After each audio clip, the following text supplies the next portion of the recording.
اور مومن کے کچھ حقوق ہیں. ہم لا تعلق نہیں رہ سکتے. ایک مرتبہ لا تعلق نہیں رہ سکتے اس لیے کہ کسی مومن کی تکلیف میں آنے سے ہم بھی تکلیف میں آ جائیں گے.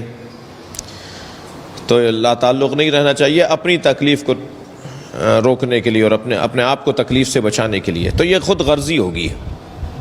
کام یہ بھی اچھا ہے مگر یہ خود غرضی ہے کہ میں اپنی اب بھائی میرے دونوں بھائی لڑ رہے ہیں, اگر یہ لڑیں گے تو وہ جو پلاٹ میرے مثال کے طور پہ دادا کا ہمیں ملنا ہے, ان کی لڑائی کی وجہ سے وہ مجھے بھی نہیں ملے گا, چلو ان کی صلح صفائی کروا دیں تاکہ میرا بھی کچھ فائدہ ہو جائے. تو یہ والا جو صلح صفائی ہے نا, یہ بہرحال وہ خالصانہ نہیں ہے, وہ الہی نہیں ہے, وہ للہ نہیں ہے. وہ مومن کا مومن کے اوپر جو حق بنتا ہے اس کی بنیاد پر نہیں ہے, ذاتی مفاد کی بنیاد پر ہے. ہمارے یہاں بعض برادریوں نے برادری سسٹم بنایا ہے, بعض خانوادوں نے, بعض زبان بولنے والوں نے, بعض تہذیب رکھنے والوں نے, بعض علاقے والوں نے اپنی برادری کا ایک سسٹم, ایک نظام بنایا ہے جو بہرحال اس عنوان کے تحت آتا ہے کہ مومن کو مومن کا خیال کرنا چاہیے. اب میں خیال کرنے میں کتنی وسعت اور صلاحیت رکھتا ہوں, لہٰذا میں نے کہا کہ مجھے تو سب مومنین کا خیال رکھنا چاہیے, لیکن میں اپنی توانائیوں کو خرچ کر رہا ہوں ان مومنین کے لیے کہ جو مومنین مجھ سے ذرا نسبتاً قریب ہیں. تو مومن کی گردن پر مومن کے حقوق ہیں. وہ حقوق جو مومن کی گردن پر ہیں ان میں سے چند کو سن لیجئے. ایک لمبی فہرست سے میں آج دیکھ رہا تھا, 18-19 حقوق ہیں جو مومن کی گردن پر مومن کے ہیں. ہم ان کو گریز کر رہے ہیں, ہم ان کے اوپر تفصیل میں نہیں جا رہے, ہم انتہائی سامنے کی کچھ باتیں. سب سے پہلا حق ایک مومن کی گردن پر ایک مومن کے لیے کیا ہے؟ ایک مومن کی گردن پر مومن کا سب سے پہلا معمولی حق, بہت ابتدائی حق, بہت کم خرچے والا حق, بہت ہی آسان حق, وہ یہ کہ مومن مومن کو سلام تو کرے. صلوات پڑھیں ذرا محمد وعلی محمد پر. مومنین ایک دوسرے کے برابر سے گزر جاتے ہیں. ایک مومن گزر رہا ہے, اس کے برابر سے ایک اور مومن گزرا, مجھے معاف کیجئے گا, کوئی جانور تو نہیں گزر رہے تھے برابر سے جو ایک دوسرے سے سلام دعا بھی نہیں کی. جانوروں کیا ایسا ہوتا ہے, وہ منظر وہاں نظر آتا ہے. لیکن اگر خدا نخواستہ مومنین ایک دوسرے کے برابر سے گزر جائیں, ایک دوسرے کو سلام بھی نہ کریں, تو یہ مومن مومن کا حق ضائع کر رہا ہے. پھر یہ سوچنا کہ اس نے مجھے کیوں نہیں سلام کیا, میں کیوں کروں, اگر وہ بھی تو مومن تھا نا جی, وہ مجھے سلام کرتا, میں کیوں کروں, میں ہی ہمیشہ کیوں کروں. یہ بھی انسان کی جو خود پسندی ہے اور یہ جو اس کا تصور ہے, یہ بھی الہی نہیں ہے جی. سلام کرنے والے کو ثواب زیادہ ملے گا. بھائی اگر مفاد پرستی بھی کرنی ہے تو اللہ کے ساتھ کریں نا جی. فائدے بھی لینے ہیں, اگر کچھ اپنے مفاد میں ہی کچھ زندگی گزارنی ہے تو پھر اللہ کے ساتھ مفاد پرستی کریں, یعنی اللہ کے کہنے کے مطابق زندگی گزاریں. ہمارا وہاں سے جو فائدہ ملے گا وہ زیادہ بہتر فائدہ ہے. سلام کرنے میں اگر کوئی پہل کرے گا تو اسے سلام پہل کرنے کی وجہ سے اس کا ثواب زیادہ ہے, اگرچہ وہ مستحب ہے. جواب دینا واجب ہے, ثواب کم ہے. یہ شاید واحد واجب ہے جس واجب کا ثواب کم ہے, اور یہ شاید واحد مستحب ہے جس کا ثواب واجب سے زیادہ ہے. یعنی اگر میں کسی مومن کو سلام کروں گا تو اس کا ثواب مجھے زیادہ ملے گا, جواب دینے والے پر واجب ہو جاتا ہے, اس کا ثواب اسے کم ملے گا. سلام کرنے میں پھر غلط فہمیاں ڈالی ہوئی ہیں, ہم نے اپنے ذہن میں بٹھائی ہوئی ہیں. ایک معمولاً ایسا ہے کہ ہمیشہ چھوٹوں کو سلام کرنا چاہیے, ہمیشہ چھوٹے بڑوں کو سلام کریں. یہ بہت اچھی بات ہے. آداب چھوٹوں کو یہی سکھائے جانے چاہیے کہ بڑوں کا ادب کریں, احترام کریں. اور ادب احترام کا ایک جلوہ سلام کرنا ہے, ادب احترام کا ایک اظہار سلام کرنا ہے. تو چھوٹوں کو ایسا ہی کرنا چاہیے, کم سنوں کو ایسا ہی کرنا چاہیے کہ بزرگوں کو سلام کریں. مگر یہ کوئی قاعدہ نہیں ہے, یہ قانون نہیں ہے.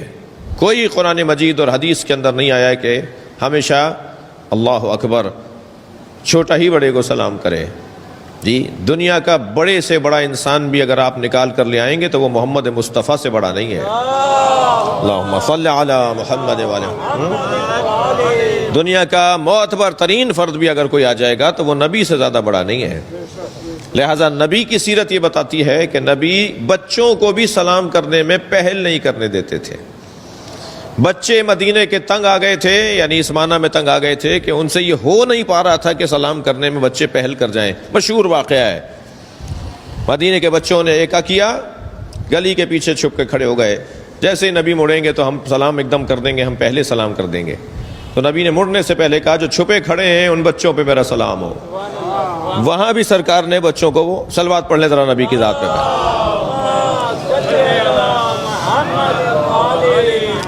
لہذا ایک حق مومن کا مومن کی گردن پر یہ ہے کہ ہمیں ایک دوسرے کو سلام کرنا چاہیے، سلام کرنے میں پہل کرنی چاہیے، ایک دوسرے کو سلام کریں۔ دوسرا حق جو مومن کا مومن کی گردن پر ہے وہ کتمان اسرار، رازوں کا چھپانا۔ اگر مجھے کسی مومن کا کوئی راز معلوم ہو گیا ہے، کوئی مومن کا کوئی راز، ہمیشہ راز عیب نہیں ہوتا، کبھی کبھی عیب بھی ہوتا ہے۔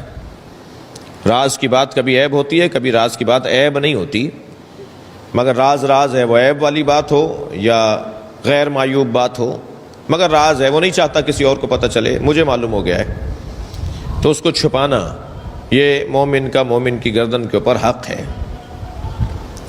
جی ہم آپس میں بیٹھے ہوتے ہیں، ایک دوسرے پہ اعتماد کی بنیاد پر، ایک دوسرے پر اعتبار کی بنیاد پر ہم ایک دوسرے سے کچھ راز کی باتیں کہہ دیتے ہیں، یہ سوچ کر کہ یہ میرا دوست ہے، یہ میرا بھائی ہے، اس سے میرا ایک تعلق ہے، تو اسے چاہیے کہ وہ اس راز کی بات کو راز رہنے دے۔ المجالس بالامانہ، مجالس امانت ہوا کرتی ہیں، جو مجلسیں ہیں نا وہ امانت ہوا کرتی ہیں۔ یہاں مجالس سے مراد وہ تنہائی کی ملاقاتیں، وہ خصوصی ملاقاتیں ہیں۔ میری ملاقات فرض کیجئے اگر کسی ایسی شخصیت سے ہوئی ہے کہ جس نے میرے اوپر اعتبار کرتے ہوئے، مجھ پر اعتبار کرتے ہوئے مجھ سے کچھ باتیں کہہ دیں، تو اب یہ نہیں ہے کہ میں مائک پر آ کر بتا دوں کہ یہ والی باتیں ہوئی ہیں، مجھے اسرار کو چھپانا ہوگا۔ مومن کے اسرار کو چھپانا، مومن کے رازوں، اور پھر اگر عیب کوئی ہو تو اور زیادہ احکامات اس کے اوپر لاگو ہوتے ہیں کہ ہمیں مومنین کے اسرار کو، مومنین کے باتوں کو چھپانا ہوگا۔ یہ مومن کا مومن کی گردن پہ ایک حق ہے۔ تیسرا حق جو بہت موٹا، واضح، روشن حق ہے، وہ ہے حاجت روائی۔ مومن اگر پریشان ہے اور اس کی پریشانی کا مجھے علم ہو جائے، اگر وہ آ کر بتا رہا ہے تو اس سے زیادہ تو اور کوئی روشن بات نہیں ہے کہ مجھے اس کا ساتھ دینا ہے۔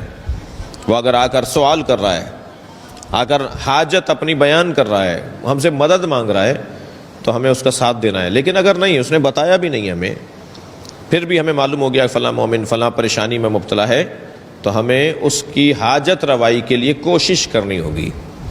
میرے ہاتھ میں نہیں ہے، میرے پاس وہ چیز نہیں ہے جو اسے چاہیے، مگر میرے پاس کوشش کرنا تو ہے، میرے پاس مشورہ دینا تو ہے، میرے پاس اسے کوئی اچھی رائے دینا تو میری اس پاس صلاحیت موجود ہے۔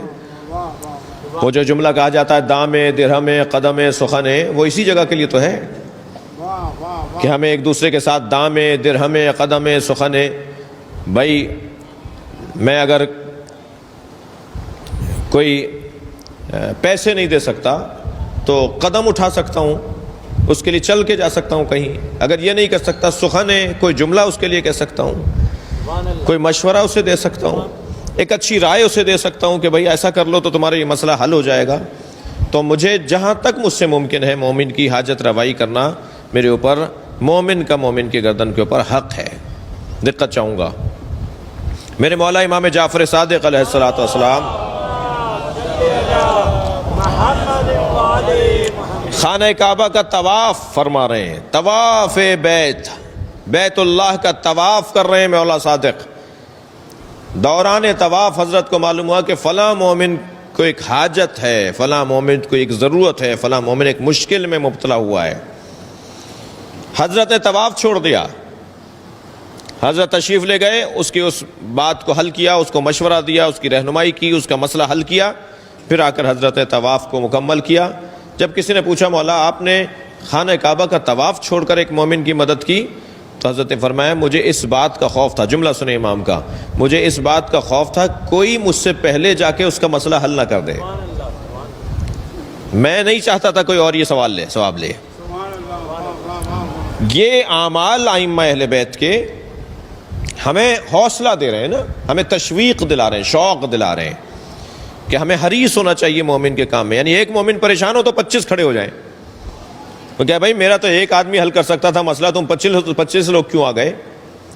اس انداز سے اگر والہانہ انداز سے مومنین ایک دوسرے کی مدد کریں, ایک دوسرے کے کام آئیں, تو یقیناً یہ ایک حق ہے مومن کا مومن کی گردن پر.